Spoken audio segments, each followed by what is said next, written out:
Hello అండి అందరికీ అందరు ఎలా ఉన్నారు? Welcome back to my channel Honey Passion and Blogs. ఇక్కడ వచ్చేస్తే ఎంతో టేస్టీగా అండ్ ఎంతో హెల్తీగా నువ్వుల లడ్డు ఎలా చేసేసుకోవాలో మనం ఇప్పుడు చూసేద్దాం రండి.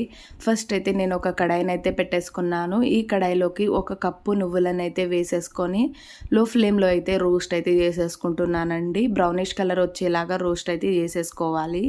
అండ్ ఇలా రోస్ట్ చేసుకున్న నువ్వులను వచ్చేసి సైడ్కి అయితే పెట్టేసుకోవాలి. కొంచెం చల్లారాక ఈ నువ్వులను వచ్చేసి మిక్సీ జార్లోకి అయితే ఇప్పుడు ఇలా వేసేసుకుంటున్నాను. సో ఇలా వేసేసుకున్న తర్వాత దీంట్లోకి సేమ్ క్వాంటిటీ ఆఫ్ బెల్లాన్ని అయితే తీసేసుకుంటున్నాను. అంటే ఒక కప్పు నువ్వులకి ఒక కప్పు బెల్లం అంటే సమానంగా అయితే తీసేసుకుంటున్నాను. అండ్ ఇన్ కేస్ మీకు నెయ్యి కూడా యాడ్ చేసుకోవాలని అనిపిస్తే యాడ్ చేసుకోవచ్చు. చాలా టేస్టీగా అయితే ఉంటుంది. ఇలా నెయ్యిని కూడా యాడ్ చేసుకొని మిక్సీ అయితే పట్టేసుకోవాలి. చూసారు కదా, ఇలా అయితే వచ్చేసింది. అంటే నువ్వులు ఇంకా మిక్సీ పట్టొచ్చు, పేస్ట్ లాగా అయిపోతుంది.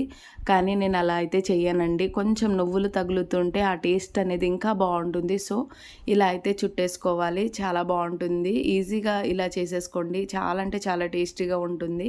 అండ్ రోజు ఒక లడ్డు వచ్చేసి పిల్లలకి ఇవ్వండి. ఇందులో మనకి ప్రోటీన్స్, కాల్షియం, ఐరన్ అయితే దొరుకుతుంది. పిల్లలు చాలా హెల్తీగా అయితే ఉంటారు. సో రోజు ఒక లడ్డు ఇవ్వడానికి అయితే ట్రై చేయండి. అండ్ నా వీడియో కనుక మీకు నచ్చుంటే please do subscribe, like, share, comment and thank you for watching and don't forget to press bell icon. Thank you so much.